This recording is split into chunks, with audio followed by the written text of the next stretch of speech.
ఓం మహాగణపతే నమః. మనకి గురువు ఈ అక్టోబరు 18వ తేదీ నుంచి డిసెంబర్ 5వ తేదీ వరకు కర్కటక రాశిలోకి సంచారం చేస్తున్నాడు. ఇది ఒక ముఖ్యమైనటువంటి సంచారంగా మనం చెప్పవచ్చు. దాదాపుగా 12 సంవత్సరాల తర్వాత గురువు మనకు కర్కాటక రాశిలోకి సంచారం చేస్తున్నాడు. ఈ కర్కటక రాశి అనేది గురుగ్రహానికి ఉచ్చస్థితిని ఇచ్చేటటువంటి రాశి. అంటే గురువు ఈ రాశిలో చాలా బలంగా పనిచేస్తాడు అని అర్థము. అయితే ఇది చాలా వరకు మనకు మంచి ఫలితాలను ఈ యొక్క సంచారం తీసుకుని వస్తుంది. ఎందువల్లంటే గురువు సహజంగా శుభగ్రహము, చాలా బలంగా ఉంటాడు. కాబట్టి అన్ని రాశుల వరకు చాలా చక్కటి ఫలితాలు కలుగుతాయి. ముఖ్యంగా ఈ గురుగ్రహము 49 రోజుల పాటు, అంటే అక్టోబర్ 18 నుంచి మొదలుకొని డిసెంబర్ 5 వరకు 49 రోజుల పాటు మనకి కర్కాటక రాశిలో సంచారం అనేది ఉంటుంది.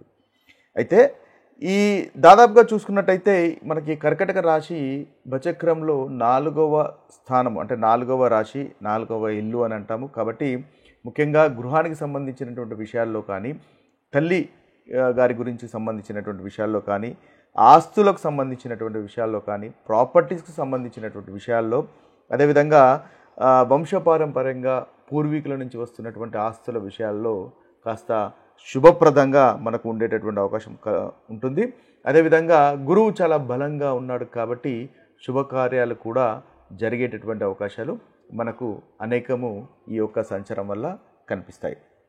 అయితే ఈ యొక్క సంచారము ప్రతి రాశి వారికి, ఏ రాశుల వారికి ఎలాంటి ఫలితాలు కలుగజేస్తుందో చూద్దాం. తులారాశి వారికి 3వ అధిపతి, అదేవిధంగా 6వ అధిపతి కాబట్టి వీరు ధైర్యం చేయడం వల్ల ఈ యొక్క వృత్తికి సంబంధించినటువంటి విషయాల్లో చాలా చక్కగా ఉంటుంది. అదేవిధంగా కోర్టుకు సంబంధించినటువంటి వ్యవహారాలు కానీ, ఆరోగ్యానికి సంబంధించినటువంటి వ్యవహారాలు కానీ చాలా చక్కగా అనుకూలంగా ఉంటుంది. ఎందువల్లంటే వీరికి 6వ అధిపతి ఉచ్చస్థితిలో మన కర్కాటక రాశిలో గురువు సంచారం చేస్తున్నాడు. కాబట్టి వీరికి ఆరోగ్యానికి సంబంధించినటువంటి విషయాల్లో కానీ, పోటీకి సంబంధించినటువంటి విషయాల్లో కానీ, స్నేహితులకు సంబంధించినటువంటి విషయాల్లో కానీ చాలా చక్కటి ఫలితాలు అధికంగా మనకు ఈ యొక్క గురువు యొక్క సంచారం వల్ల మనకు కనిపిస్తున్నాయి. ముఖ్యంగా దగ్గరి ప్రయాణాలు కూడా వీరి చక్కటి ఫలితాలు మనకు కనిపిస్తున్నాయి. అయితే మామూలుగా చూసినట్టయితే కాస్త ఆర్గ్యుమెంట్స్ని అవాయిడ్ చేసే ప్రయత్నం చేయండి. వృత్తికి సంబంధించినటువంటి విషయాల్లో పెద్దలతో కానీ గొడవలు కాస్త అవాయిడ్ చేసే ప్రయత్నం చేయడం వల్ల చక్కటి ఫలితాలు మీకు కలుగుతాయి. ముఖ్యంగా దాంపత్య జీవితంలో కూడా ఇరిటేషన్ లాంటివి ఉండే అవకాశాలు ఉన్నాయి. వాటిని కూడా అవాయిడ్ చేసే ప్రయత్నం చేయడం వల్ల మంచి ఫలితాలు మీకు కలుగుతాయి. ఓవరాల్గా చూసినట్లయితే తులారాశి వారికి కూడా చాలా చక్కటి ఫలితాలు అధికంగా గోచరిస్తున్నాయి. ముఖ్యంగా వృత్తికి సంబంధించినటువంటి విషయాల్లో, ఆరోగ్యానికి సంబంధించినటువంటి విషయాల్లో వీరికి మెరుగుదల అనేది మనకు తులారాశి వారికి కనిపిస్తుంది. ముఖ్యంగా ఈ గురుగ్రహము యొక్క సంచారం వల్ల మనము పరిహారాలు కనుక చూసుకున్నట్టయితే, ముఖ్యంగా గురుగ్రహము పసుపు రంగుకు మనకు ప్రాధాన్యత వహిస్తాడు. కాబట్టి పసుపు రంగు పుష్పాలు దానం చేయడం వల్ల ఈ గురుగ్రహం వల్ల కలుగుతున్నటువంటి ప్రతికూలమైనటువంటి ఫలితాలు మనం తొలగించుకోవచ్చు. అదేవిధంగా పసుపు రంగులో ఉన్నటువంటి పూలు లేదా పసుపు రంగులో ఉన్నటువంటి మనకి పండ్లు కానీ పూజలో కనుక మనం సమర్పించుకున్నట్టయితే చక్కటి ఫలితాలు కలుగుతాయి. అదేవిధంగా పెద్దలకు, వృద్ధులకు మనము సహాయం చేయడము, అదేవిధంగా వారికి సేవ చేసుకోవడం వల్ల కూడా ఈ గురుగ్రహం ఇచ్చేటటువంటి మంచి ఫలితాలు ఇంకా మనకు ఎక్కువగా అవుతాయి. అంతేకాకుండా గురువు 9వ అధిపతి, అంటే మనకు బచక్రంలో 9వ స్థానానికి సంబంధించినటువంటి అధిపతి, మనకి ఆధ్యాత్మికతకు సంబంధించినటువంటి అధిపతి. కాబట్టి ఆధ్యాత్మిక పఠనము, మంత్రోచ్చారణలు చేయడం వల్ల కూడా ఈ గ్రహం వల్ల మనకు అధికంగా లాభాలు కలిగే అవకాశాలు మనకి ఉంటాయి.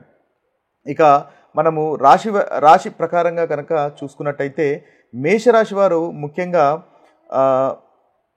మీరు పసుపు రంగు పుష్పాలను గృహంలో మీ యొక్క పూజ గదిలో కనుక ఎక్కువగా మీరు ఉపయోగించినట్టయితే చక్కటి ఫలితాలు మీకు మేషరాశి వారికి కలుగుతాయి. ముఖ్యంగా ఓం బృహస్పతే నమః అనేటటువంటి మంత్రాన్ని 108 సార్లు పఠించినట్టయితే ఈ రాశి వారికి ఇంకా అధికమైనటువంటి శుభ ఫలితాలు కలుగుతాయి. ఇక వృషభ రాశి వారికి కనుక చూసినట్టయితే ఈ వృషభ రాశి వారికి ముఖ్యంగా 3వ స్థానంలో మనకి గురువు సంచారం అనేది జరుగుతుంది. కాబట్టి విద్యార్థులకు సంబంధించినటువంటి పుస్తకాలు కానీ ఏదైనా దానం చేయడం వల్ల చక్కటి ఫలితాలు వీళ్ళు కలుగుతాయి. అదేవిధంగా ఓం గురవే నమః అనేటటువంటి మంత్రాన్ని 108 సార్లు పఠించడం వల్ల ఈ వృషభ రాశి వారికి మంచి ఫలితాలు ఈ గురుగ్రహం యొక్క సంచారం వల్ల కలుగుతాయి. ఇక మిథున రాశి వారి కనుక చూసుకున్నట్టయితే ఈ మిథున రాశి వారికి 2వ స్థానంలో గురువు యొక్క సంచారం కలుగుతుంది కాబట్టి ముఖ్యంగా మీకు కనుక ఆర్థికమైనటువంటి ఫైనాన్స్ సంబంధించినటువంటి ఏదైనా సమస్యలు కనుక ఉన్నట్టయితే దాదాపుగా మీరు నీలం రంగు వస్త్రాలు ఎక్కువగా ధరించే ప్రయత్నం చేయండి, తద్వారా మంచి ఫలితాలు కలుగుతాయి. అయితే మంత్ర జపం చూసినట్టయితే ఓం బృహస్పతి నమః అనేటటువంటి మంత్రాన్ని 108 సార్లు ప్రతిరోజు కనుక పఠించినట్టయితే చక్కటి ఫలితాలు మనకు మిథున రాశి వారికి కలుగుతాయి. ఇక కర్కాటక రాశి వారి యొక్క ఫలితాలు కనుక మనం చూసినట్టయితే కర్కాటక రాశి వారికి 1వ స్థానంలో అంటే ఆత్మ వ్యక్తిత్వానికి సంబంధించినటువంటి స్థానంలో ఈ యొక్క సంచారము అంటే లగ్నంలో రాశిలో ఈ సంచారం అనేది జరుగుతుంది కాబట్టి వీరికి ఆలయంలో దీపాలు వెలిగించడము, ఆలయ సందర్శనాలు, అదేవిధంగా పసుపు పుష్పాలు దానం చేయడం వల్ల కూడా పసుపు పుష్పాలు దానము లేదా పసుపు రంగు సంబంధించినటువంటి వస్త్రాలు దానం చేయడం వల్ల చక్కటి ఫలితాలు ఈ కర్కాటక రాశి వారికి కలుగుతాయి. వీరు కూడా ఓం గురవే నమః అనేటటువంటి మంత్రాన్ని 108 సార్లు పఠించడం వల్ల మంచి ఫలితాలు కలుగుతాయి.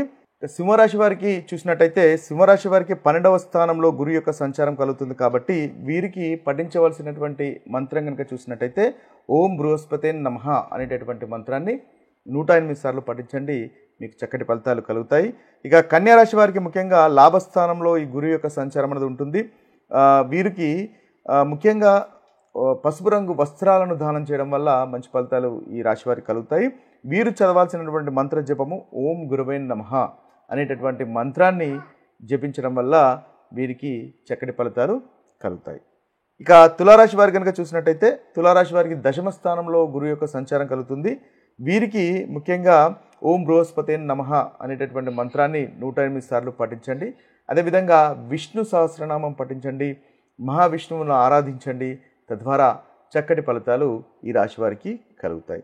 ఇక వృశ్చిక రాశి వారి కనుక చూసినట్టయితే వృశ్చిక రాశి వారికి 9వ స్థానంలో ఇది మనకు గ్రహ సంచారం జరుగుతుంది. ఆధ్యాత్మికతకు అదేవిధంగా విద్యకు అంటే హయ్యర్ స్టడీస్కి సంబంధించినటువంటి మనము స్థానంగా చెప్తాం కాబట్టి వీరు ముఖ్యంగా విద్యార్థులకు ఉపయోగపడినటువంటి వస్తువులను దానం చేయడం వల్ల చాలా చక్కటి ఫలితాలు ఈ రాశి వారు పొందగలుగుతారు. అదేవిధంగా సూర్యుని ఆరాధించడం ద్వారా విష్ణు భగవానుని ఆరాధించడం వల్ల వీరికి చక్కటి ఫలితాలు కలుగుతాయి.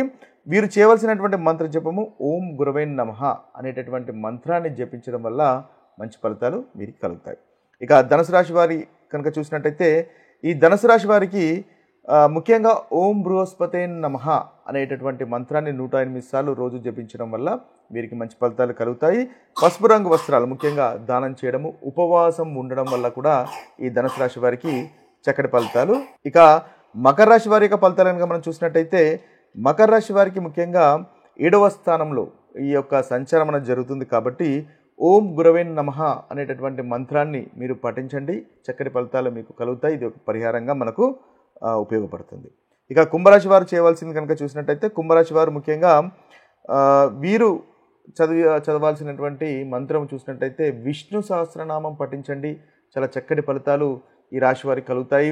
అదేవిధంగా ఓం బృహస్పతే నమః అనేటటువంటి మంత్రాన్ని కూడా 108 సార్లు పఠించినట్టయితే వీరికి మంచి ఫలితాలు ఈ యొక్క పీరియడ్లో ఈ యొక్క డ్యూరేషన్లో వీరికి చక్కగా ఉంటుంది. ఇక మీనరాశి వారు కనుక చూసినట్టయితే మీనరాశి వారు ముఖ్యంగా పసుపు రంగులో ఉన్నటువంటి ఆహార పదార్థాలు దానం చేయడము లేదా పసుపు పూలతో భగవంతుణ్ణి ఆరాధించడం వల్ల ఈ మీనరాశి వారికి చక్కటి ఫలితాలు కలుగుతాయి. ఇవి స్థూలంగా 12 రాశుల వారికి ఈ గురుగ్రహం యొక్క సంచారం వల్ల కలిగేటటువంటి ఫలితాలు. మరొక వీడియోలో మరొక ఫలితాలతో కలుద్దాము. అంతవరకు సెలవు. సర్వే జన సుఖినో భవంతు, సర్వే సుజన సుఖినో భవంతు.